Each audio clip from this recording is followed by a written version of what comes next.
Oke, hari ini tema kita kan ngomong tentang loving people, ya kan? Bulan ini, sorry ya. Aku nggak akan lama, cross my finger, kemana aku ngomong kayak gitu. Oke, judul firmanku hari ini tuh tentang Christ love compels us. Gini. Sebenarnya ini tuh sangat diinspirasi oleh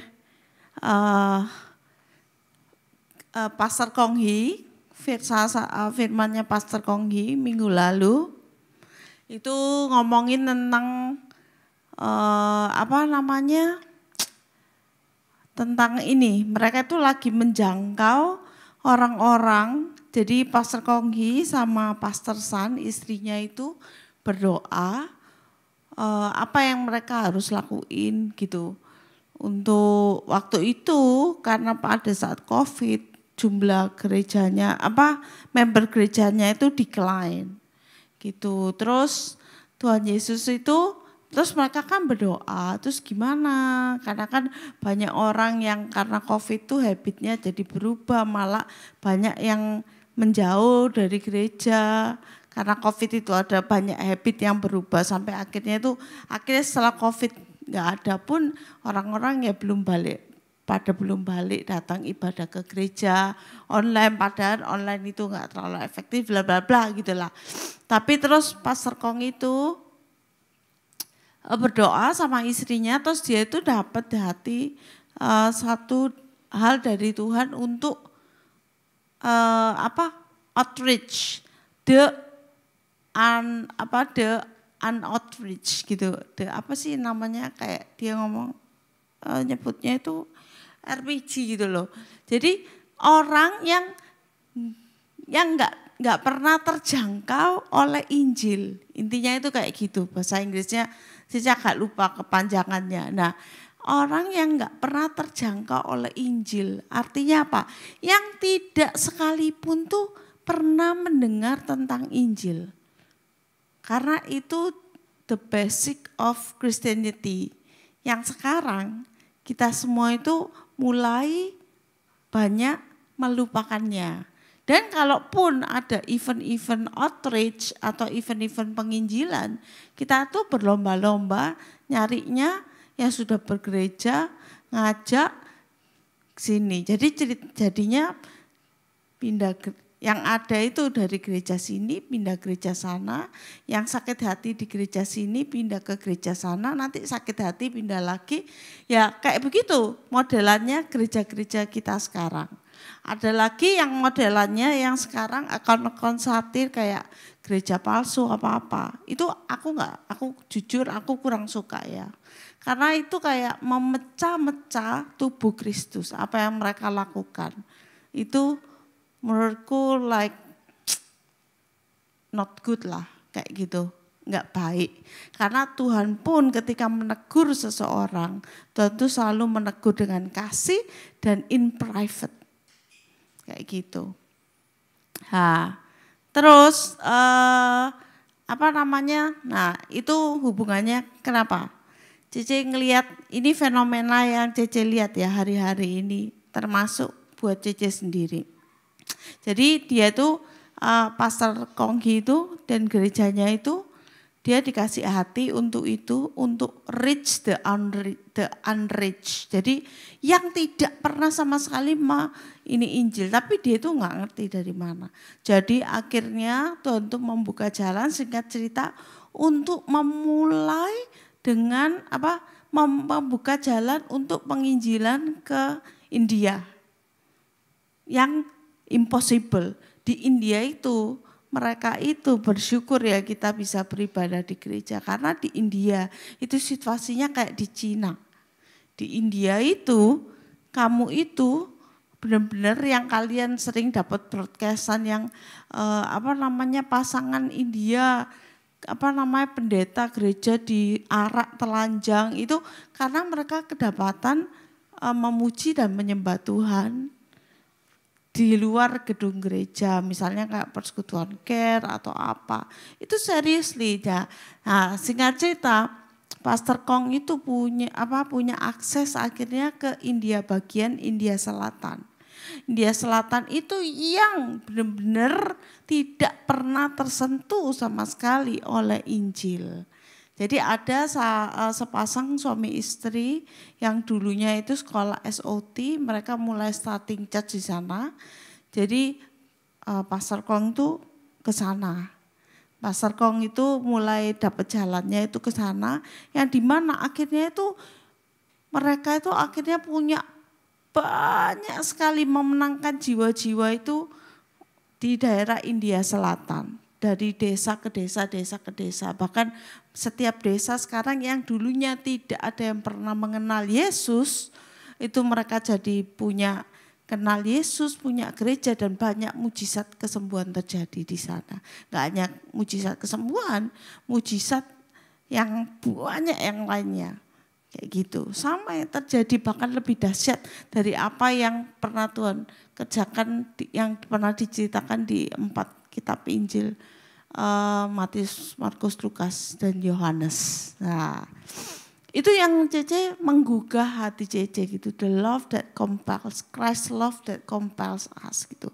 Hari-hari ini manusia, including Cece, itu kita tuh sadar nggak sih hidup kita itu banyak berorientasi itu pada kita. Aku dan aku. Ya nggak? Sekarang tuh berlomba-lomba. Apa sih bahasa bukan dimanipulasi, apa ya yang ininya Korea itu loh. Aku lupa terminologi suddenly. Di propaganda ya.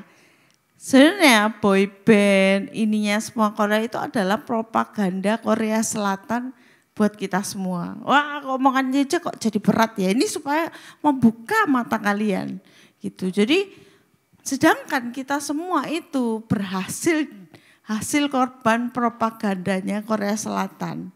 Ya seriusan, siapa sih yang hari ini bukan fan girlnya BTS kah, NCT kah, atau siapa lagi yang baru-baru.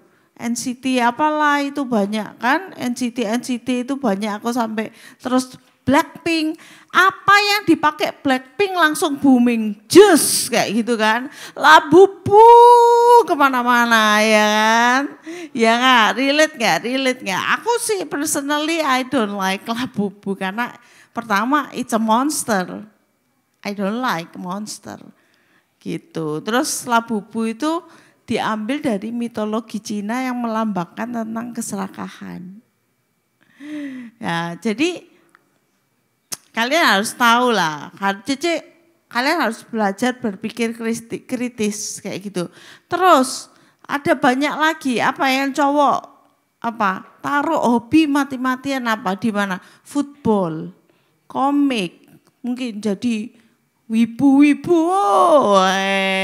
Loh, Cece ceritain, waktu Cece teenager year, I love to read comics so much. Sampai aku itu pakai uang itu buat beli komik, terus sewa, baca berjam-jam komik itu daripada belajar. Sampai satu waktu aku pernah nyuri uang orang tuaku, itu cuma demi untuk beli komik. Siapa yang melakukannya? Itu aku melakukannya pada waktu during my teenager year gitu. Once pernah lah. Nah, itu ya gitulah. Teenager, masa remaja. Itu pun masih terjadi lah sampai sekarang, masa-masa remaja sekarang walaupun mungkin dengan bentuk yang berbeda. Gimana caranya dapat uang supaya bisa isi pulsa, ya kan? Tabung buat beli handphone, ya kan? Gak peduli itu banyak sampai ada banyak berita.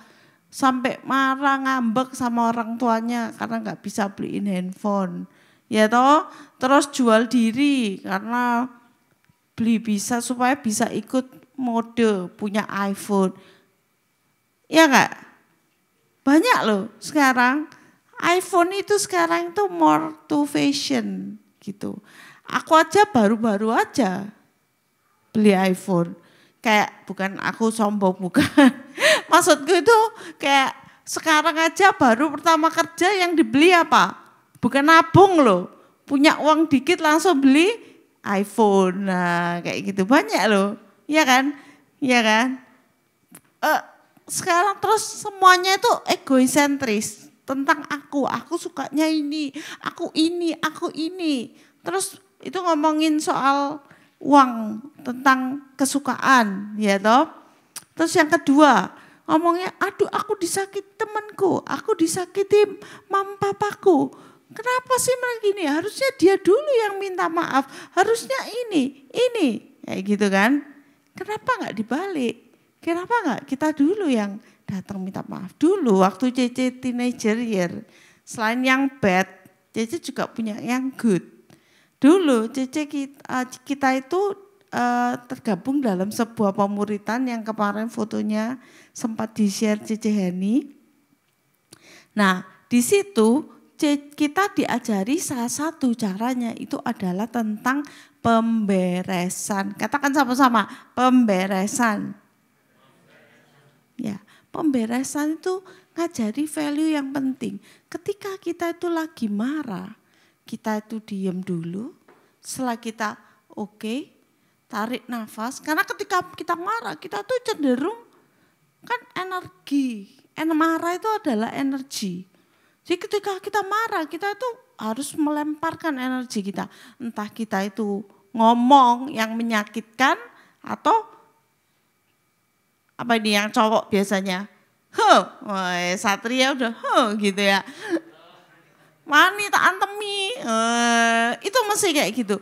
Karena Cece pun kalau Cece marah itu mulutku yang jelek gitu. Makanya aku kalau marah sama suamiku, aku belajar mengontrol diri terus lari, mengalihkan energiku untuk daripada aku marah, aku lari, kesel, terus aku tidur.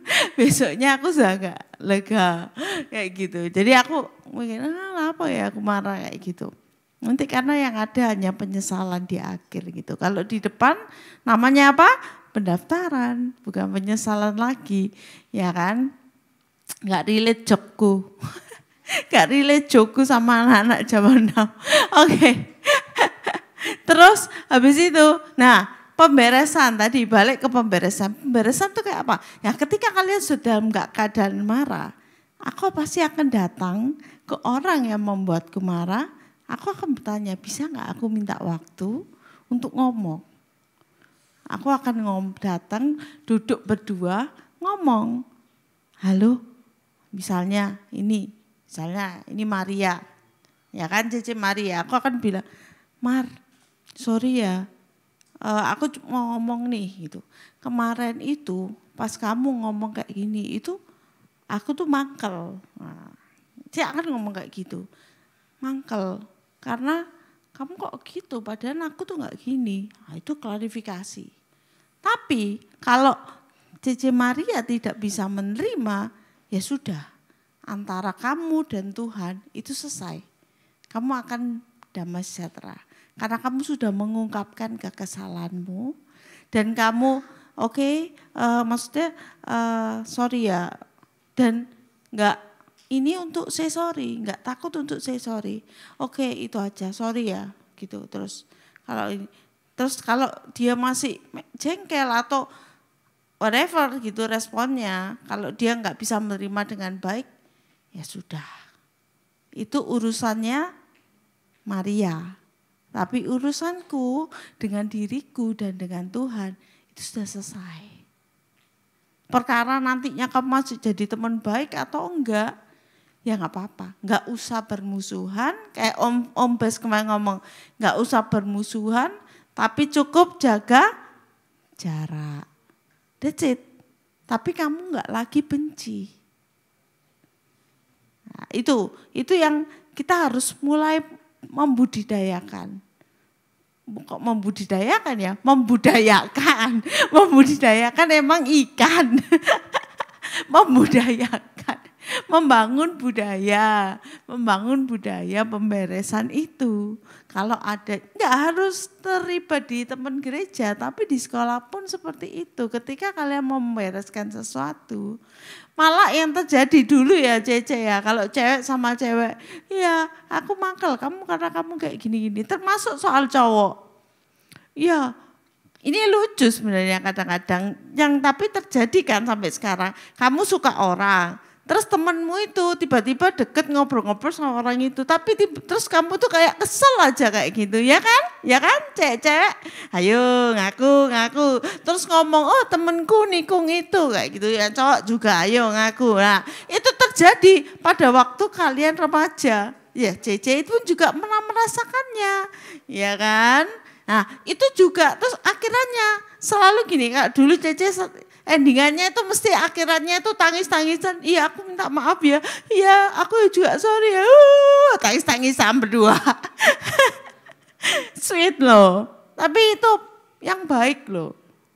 Jadi bukan dengan cara gontok-gontokan, ngerti gak? Simpen-simpen di hati akhirnya meledak kayak gitu. Oke, boys. Jangan ini dulu yang main, ajaklah nongkrong tuh jangan main game terus gini gitu ya. Mobile Legend gitu, Mobile Legend sebelum Mobile Legend, ayo datang aku mau ngobrol sebentar. Habis itu aku mau Mobile Legend ya, menurunkan tensi suasana. Tapi masalahnya beres. Kalau kamu cuma main Mobile Legend toh, hatimu itu belum beres. Ya, belajar untuk rendah hati, oke? Itu yang Tuhan mau. Kita buka sama-sama di apa hubungannya sama yang tadi gitu ya. Roma 5 ayat 8 sampai 9.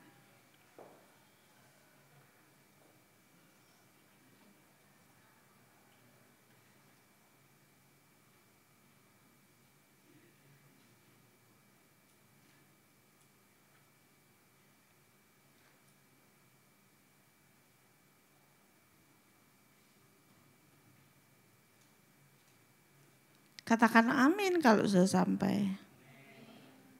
Ya, ini kenapa kok dulu itu budaya pemberesan itu dimulai, karena kita harus sadar ini. Akan tetapi Allah menunjukkan kasih-Nya kepada kita oleh karena Kristus telah mati untuk kita ketika kita masih berdosa. Lebih-lebih karena kita sekarang telah dibenarkan oleh darah-Nya, kita pasti akan diselamatkan dari murka Allah. Jadi ketika temanmu salah, itu bukan temanmu tok yang salah. Bukan dia tok yang penuh dosa. Tapi ingat toh, Tuhan mati di atas kayu salib karena kita semua berdosa. Jadi jangan anggap kamu tuh I am the most righteous people. Aku yang benar, paling benar, dia yang paling salah. Jangan. Oke? Karena kita semua tuh sudah berdosa loh. Dosa kita semua ini banyak dosa. Tapi Tuhan gak memandang dosa-dosa kita. Tuhan Yesus malah mati di atas kayu salib untuk menebus dosa-dosa kita. Yang kedua, sama-sama di 2 Korintus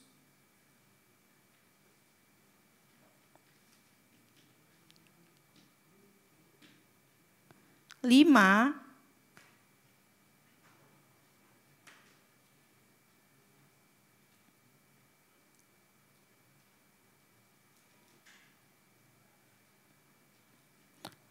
ayat 15 sampai 17. Oke.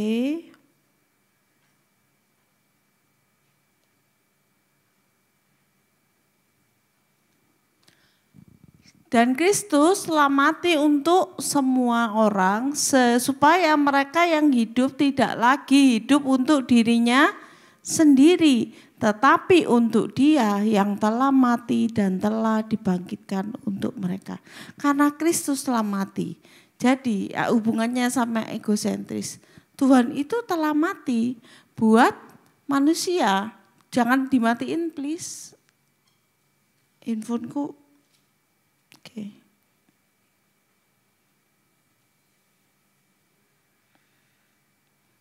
Oke. 2 Korintus 5 ayat 16. Nah, sebab itu kamu tidak lagi menurut ukuran manusia kami pernah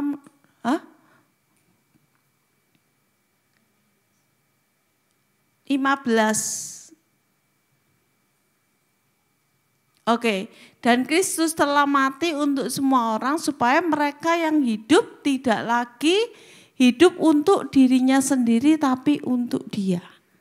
Karena Kristus telah mati buat kita, makanya Caci tadi bilang, jangan jadi manusia yang egois. Seharusnya ketika kita itu sudah menerima Tuhan Yesus sebagai juru selamat, ya toh, kita akan berhenti memikirkan diri kita, bukan enggak completely ngurus ini, dalam artian kita harus punya waktu juga untuk mulai melihat sekitar kita.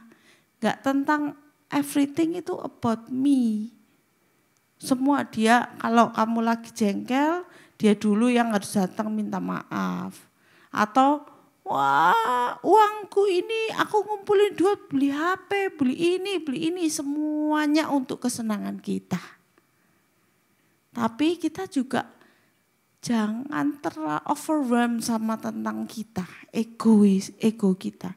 Tapi kita mulai melihat apa sih yang Tuhan itu mau aku lakukan di sekolahku, di antara teman-temanku. Lihat kanan kiri. Ada enggak temanku yang butuh dibantu? Mungkin, misal kalau ada temennya yang lagi sakit, datengin. Atau lihat temennya yang lagi murung, datengin, tanyain. Enggak semuanya itu melulu tentang uang atau untung dan rugi. Dulu dia enggak pernah bantu aku kok, ngapain aku sekarang dia yang susah aku suruh bantu dia. Itu egois namanya. Itu hidup yang melulu tentang kita. Padahal kita itu sudah apa tadi? Sudah Kristus itu telah mati untuk semua orang.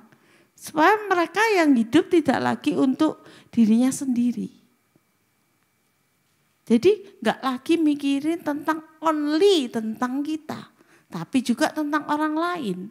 Kayak Pastor Kong tadi Cici ngomong. Dia enggak lagi mikirin tentang dirinya dan gerejanya City Harvest.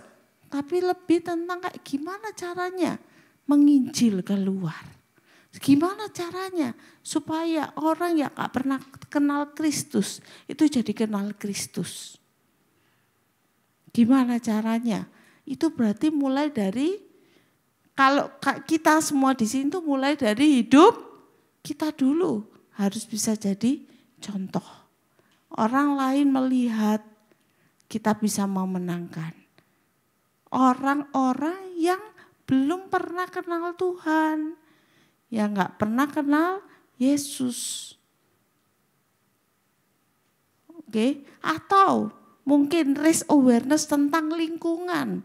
Karena lingkungan itu diberikan kepada manusia oleh Allah untuk dikelola. Dimulai dari apa? Jangan buang sampah sembarangan. Oke, siapa yang hari ini pengen dipakai Tuhan luar biasa? Pemain musik boleh maju ke depan. Siapa yang mau dipakai Tuhan luar biasa hari ini? Oke.